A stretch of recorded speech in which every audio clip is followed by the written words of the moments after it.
Hi hello ಎಲ್ರಿಗೂ welcome back to my channel. ಇದೇ first time ನನ್ನ ಚಾನಲ್ ನೋಡ್ತಾ ಇದ್ದರೆ ಪ್ಲೀಸ್ ಎಲ್ಲರೂ ಕೂಡ ಸಬ್ಸ್ಕ್ರೈಬ್ ಮಾಡಿ. ಪವಿತ್ರ ಬಂಧನ ಸೀರಿಯಲಲ್ಲಿ ಏನಾಗ್ತಿದೆ ಅಂತ ನೋಡೋದಾದರೆ, ಪವಿತ್ರ ಯಜಮಾನಿ ಆಗಬೇಕು ಅಂತ ತಾತ ಏನೋ ಆಲೋಚನೆ ಮಾಡಿರ್ತಾರೆ. ಹಾಗಾಗಿ ಎಲ್ಲರೂ ಕೂಡ ಅಲ್ಲಿ ಸೇರಿಸ್ಬಿಟ್ಟು ಪವಿತ್ರನೇ ಯಜಮಾನಿನ ಮಾಡಬೇಕು ಅಂತ ಅಂದ್ಕೊಂಡಿದ್ದೀನಿ. ನಿಮ್ಮ ಡಿಸಿಷನ್ ಏನಿದೆ ಎಲ್ಲರೂ ಕೂಡ ಹೇಳಿ ಅಂತ ಹೇಳಿ ಎಲ್ಲರನ್ನೂ ಕರೆಸ್ತಾ ಇರ್ತಾನೆ. ಹಾಗೆ ಪವಿತ್ರ ಕೂಡ ಏನಾಯಿತು ತಾತ, ಏನು ಮಾಡ್ತಾ ಇದ್ದೀರಾ ತಾತ ನೀವು ಅಂತ ಹೇಳಿ ಬರ್ತಾಳೆ. ಅದನ್ನ ಡಿಸಿಷನ್ ಕೇಳಿ ರಾಧಿಕಾ ಅಂತೂ ತುಂಬಾ ಕೋಪ ಮಾಡ್ಕೊಂಡಿರ್ತಾಳೆ. ಆವಾಗ ಪವಿತ್ರ ಬಂದ್ಬಿಟ್ಟು ಯಾಕೆ ತಾತ ಇದನ್ನೆಲ್ಲ ಯಾಕೆ ಮಾಡೋಕ್ಕೆ ಹೋದ್ರಿ ನೀವು ಅಂತೆಲ್ಲ ಕೇಳ್ತಾ ಇರ್ತಾಳೆ. ಮತ್ತು ದೇವ್ ಸರ್ ಬರ್ತಾರೆ, ನನಗೂ ಒಪ್ಪಿಗೆ ಇದೆ ಪವಿತ್ರ ಆಗೋಕ್ಕೆ ಅಂತ ಹೇಳಿ ಹೇಳ್ತಾನೆ. ಮತ್ತು ಮನೆಯವರು ಅಕ್ಕ ತಂಗಿ ತಮ್ಮ ಮತ್ತು ತಾತ ಚಿಕ್ಕಮ್ಮ ಎಲ್ಲರೂ ಕೂಡ ಒಪ್ಕೊಳ್ತಾರೆ. ಒಪ್ಕೊಂಡ ತಕ್ಷಣ ಏನಾಗುತ್ತೆ, ಎಲ್ಲರೂ ಒಪ್ಕೊಂಡಾಗ ರಾಧಿಕಾನ ನಿನ್ನ ಡಿಸಿಷನ್ ಹೇಳಮ್ಮ ಅಂಥೇಳಿ ಅಮ್ಮ ಕೇಳ್ತಾ ಇರ್ತಾರೆ.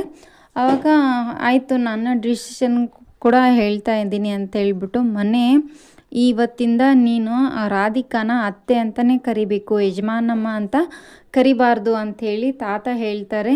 ಅದೇಗಾಗುತ್ತೆ ತಾತ, ಅವ್ರು ಯಾವತ್ತಿದ್ರೂ ನಾ ಯಜಮಾನಿನಿ ಅಂತ ಕರೆದಿದ್ದೀನಿ ಅಲ್ವಾ, ಅದಕ್ಕೆ ಬೇಡ ಅಂದಿಲ್ಲ, ಇನ್ಮೇಲಿಂದ ನೀ ಅತ್ತೆ ಅಂತಲೇ ಕರಿ ಅಂಥೇಳಿ ತಾತ ಹೇಳ್ಕೊಡ್ತಾರೆ.